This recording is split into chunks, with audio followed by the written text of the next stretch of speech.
Hi guys and welcome back to our channel reveal GK. Now recently आप लोगों ने यहाँ पे न्यूज़ सुनी होगी कि यूपी अभी फ़िलहाल में इंडिया का सेकंड लार्जेस्ट इकोनॉमी वाला स्टेट बन गया है। यहाँ पे आप आर्टिकल भी देख सकते हो।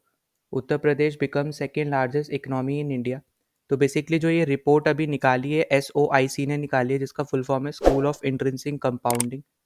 तो यहाँ पे बेसिकली SOIC एक प्लेटफॉर्म है, ठीक है, ब्लॉगिंग प्लेटफॉर्म है जो हेल्प करता है इन्वेस्टर्स को, स्पेशली जो कि इन्वेस्ट करना चाहते हैं यहाँ पे इंडिया में, ठीक है, इंडिया की कंपनीज में जो इन्वेस्ट करना चाहते हैं उसको उनको वो हेल्प करता है, उनको इन्फॉर्मेशन देता है ताकि वो अच्छे से अपना पैसा जो है वो इन्वेस्ट कर सके इंडिया में।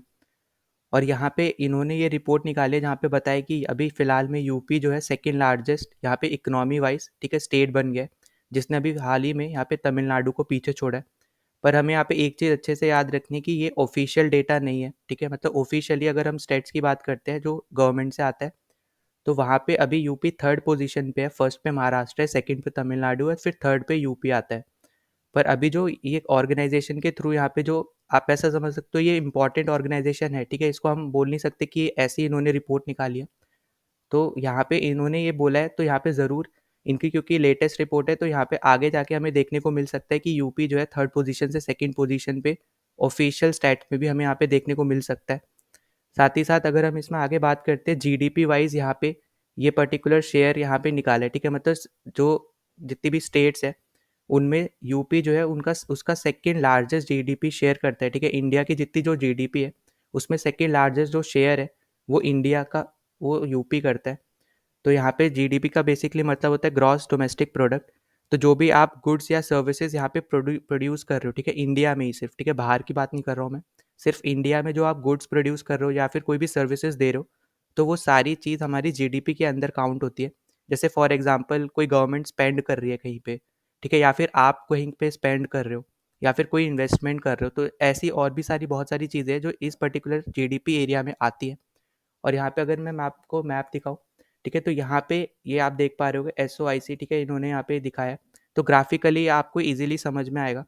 यहाँ पे आप देख सकते हो उत्तर प्रदेश का जो शेयर है वो 9.2% है, ठीक है, और यहाँ पे आपको यहाँ दिखेगा महाराष्ट्र 15.7%, जो कि अब तक का सबसे ज़्यादा शेयर है।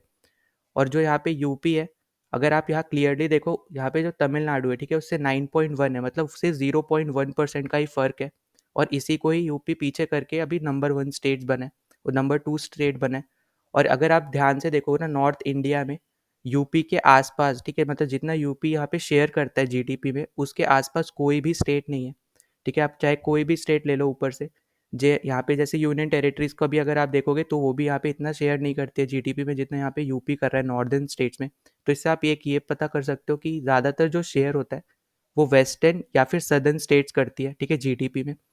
और अभी हमें, क्योंकि आपको जैसे पता है कुछ भी एक्सपोर्ट भी करना हुआ, ठीक है, तो वो भी चीज़ हमारी वेस्टर्न साइड या फिर ईस्टर्न कोस्ट में जो हमारे पोर्ट्स है उससे होती है। पर आपको मैक्सिमम जो पोर्ट्स मिलेंगे वो वेस्टर्न कोस्ट में मिलेंगे, ठीक है, मतलब मेनली आपको गुजरात, महाराष्ट्र, ठीक है, कर्नाटका, इस साइड में ज़्यादा आपको पोर्ट्स मिलेंगे। क्योंकि इस साइड में ईस्टर्न पार्ट में जैसे आपको पता है कि सबसे ज़्यादा यहाँ पे खतरा होता है, यहाँ पे साइक्लोन आ जाता है, फ्लड ज़्यादा आते हैं। इधर भी आते हैं वेस्टर्न साइड में भी, पर सबसे ज़्यादा आपको ईस्टर्न साइड्स में ही आपको देखने को मिलेंगे कि फ्लड आ गया या फिर कोई साइक्लोन आ गया। तो यहाँ पे जो मेनली स्टेट्स जो वेस्टर्न साइड में आपको दिखेंगे ना, उनका थोड़ा ज़्यादा कंट्रीब्यूशन होता है, ठीक है, जीडीपी वाइज भी। और इसमें अगर हम आगे बात करते हैं तो जो पहले यूपी की जो परसेंटेज थी, ठीक है, जितना वो शेयर करता था वो 7.1 के आसपास होती थी, ठीक है, जो कि इंक्रीज भी हुई थी 8.2 में। पर फिर वापस से वो 7.1 हो गई थी फाइनेंशियल 17 में, ठीक है, यहाँ पे 16 में इनकी थी 8.2, पर 17 में हो गई थी 7.1। तो इससे भी आप समझ सकते हो कि 7.1 से 9.2 का जंप बहुत बड़ा होता है, ठीक है। साथ ही साथ अगर हम इसमें आगे बात करते हैं तो अभी रिसेंटली यहाँ पे ईज ऑफ डूइंग बिजनेस की यहाँ पे रेटिंग आई थी, ठीक है, रैंकिंग आई है, जहाँ पे यूपी जो है 14 पोजीशन से सीधा सेकंड पोजीशन पे आया। तो यहाँ पे डायरेक्ट नहीं आया, मतलब हर साल उसने इम्प्रूव किया है, उसके बाद अभी 14 पोजीशन जो सेकंड पोजीशन पे आया। और यहाँ पे आप इस चीज़ का भी यहाँ पे आप देख सकते हो रैंकिंग, यहाँ पे आपको यूपी दिखेगा, ठीक है, 2015 में 10th पोजीशन पे था, 17 में 12 पोजीशन पे हुआ, मतलब 2 पोजीशन नीचे गिरा। फिर 12 यहाँ पे 17 किया, जब 19 में इसकी रैंकिंग आई थी तो ये सेकंड पोजीशन पे था। तो आप यहाँ से खुद समझ सकते हो कि 12 से सीधा सेकंड पे आना, ठीक है, बहुत बड़ा जंप होता है। तो इससे ही आपको ये पता चल रहा होगा कि ईज ऑफ डूइंग बिजनेस में भी जो यूपी है, ये एक पैरामीटर आप समझ सकते हो इस पर्टिकुलर चीज़ का भी कि यूपी सेकंड पे क्यों है।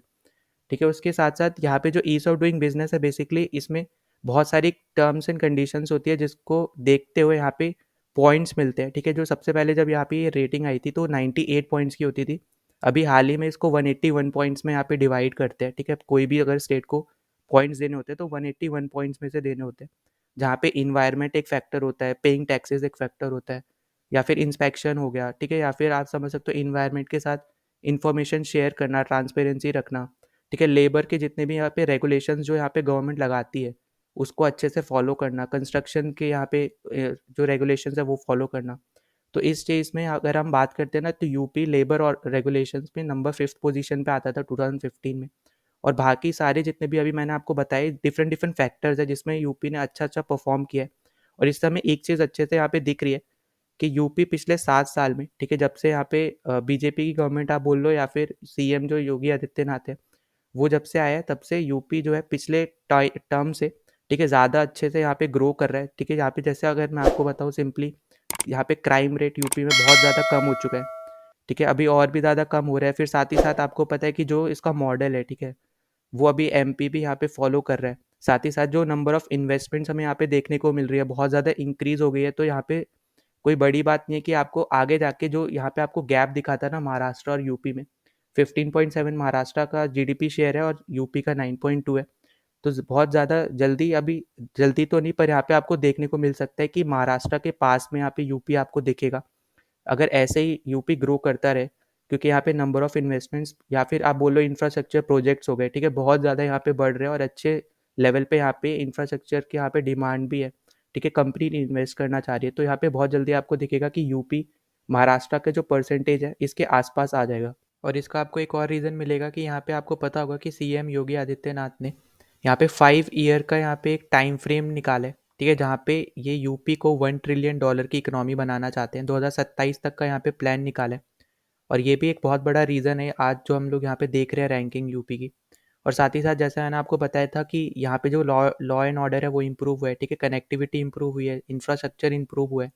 जिसकी वजह से हमें ये भी देखने को मिला है रिसेंटली कि जो हमारा ग्लोबल इन्वेस्टमेंट समिट हुआ था, ठीक है, 2023 में यूपी का, ठीक है, फरवरी में, तो यहाँ पे उसको 40 लाख तक का यहाँ पे प्रपोजल मिला इन्वेस्टमेंट का। तो आप यहाँ से भी समझ सकते हो कि इन्वेस्टमेंट यूपी में हो रही है और धीरे धीरे ये बढ़ने ही वाली है और ज़्यादा। फिर साथ ही साथ यहाँ पे जो यूपी एक्सपोर्ट करता है गुड्स उसकी अभी के लिए कीमत है 2 लाख करोड़, ठीक है, मतलब इतने का यहाँ पे ये गुड एक्सपोर्ट्स करते हैं। फिर साथ ही साथ जो इनका लोन डिपॉजिट रेशियो है, मतलब जितना बैंक लोन देती है और उतना कितना वो डिपॉजिट ले रही है, उसके हिसाब से जो 40 to 43% था वो पहले अब 56% तक आ चुका है। मतलब अगर बैंक 100 रुपीज़ दे रही है तो उसी टाइम पे उसके बैंक में भी 56 रुपीज़ वहाँ पे जमा हो रहे हैं। तो इससे भी आप समझ सकते हो कि जो लोग हैं वहाँ पे वो धीरे धीरे एम्प्लॉयमेंट उनको मिल रहा है, ठीक है। जो वो लोग जिन जिन लोगों ने यहाँ पे लोन लिया था वो उसको चुका चुका पा रहे हैं, ठीक है। तो ये भी एक बहुत बड़ा रीज़न है। फिर साथ ही साथ हमें ये भी देखने को मिला है जो मैंने अभी जैसे आपको बताया कि एम्प्लॉयमेंट बढ़ रहा है तो 56% यहाँ पे बताया जा रहा है कि एम्प्लॉयमेंट रेशियो है, ठीक है, इसका 56% जो लोग हैं यूपी के वो एम्प्लॉयड है। फिर 96 लाख के अराउंड एमएसएमईज यहाँ पे खुले हैं, ठीक है, माइक्रो स्मॉल मीडियम इंटरप्राइजेज वगैरह। तो यहाँ पे अभी आपको जैसे पता होगा पहले यूपी को बीमारू स्टेट्स कहा जाता था, ठीक है, जैसे बिहार को अभी बोला जाता है अभी भी। पर यूपी बिहार पहले दोनों इस कैटेगरी में आते थे बीमारू स्टेट्स में, जहाँ पे ये लोग दूसरे स्टेट्स का एक आप समझ सकते हो जीडीपी शेयर जो उनको कमाई होती थी वो लोग दूसरी स्टेट से लेके फिर अपनी स्टेट्स में इन्वेस्ट करते थे। पर आज के टाइम पे यूपी में खुद अब ऐसा समझ सकते हो कि इंफ्रास्ट्रक्चर इतना ज़्यादा बढ़ रहा है कि लोग खुद से यहाँ पे इन्वेस्ट करना चाह रहे हैं उन कंपनीज में। तो इससे ये जो कैटेगरी है इससे यूपी अभी बाहर आ चुका है और इससे ऊपर निकल रहा है। और एंड में मैं एक और चीज़ बोलना चाहता हूँ, अगर आपने अभी तक हमारे टेलीग्राम चैनल को ज्वाइन नहीं किया है तो प्लीज़ ज्वाइन आवर चैनल, ठीक है, उसका लिंक आपको यहाँ पे डिस्क्रिप्शन में मिल जाएगा इस वीडियो के। और साथ ही साथ अगर आपने अभी तक चैनल को सब्सक्राइब नहीं किया है तो प्लीज़ सब्सक्राइब कर देना, ठीक है, जितना ज़्यादा हो सकता है उतना ज़्यादा शेयर कर देना ताकि दूसरों तक पहुँच सके। तो चलो मिलते हैं नेक्स्ट वीडियो में, टिल देन बाय।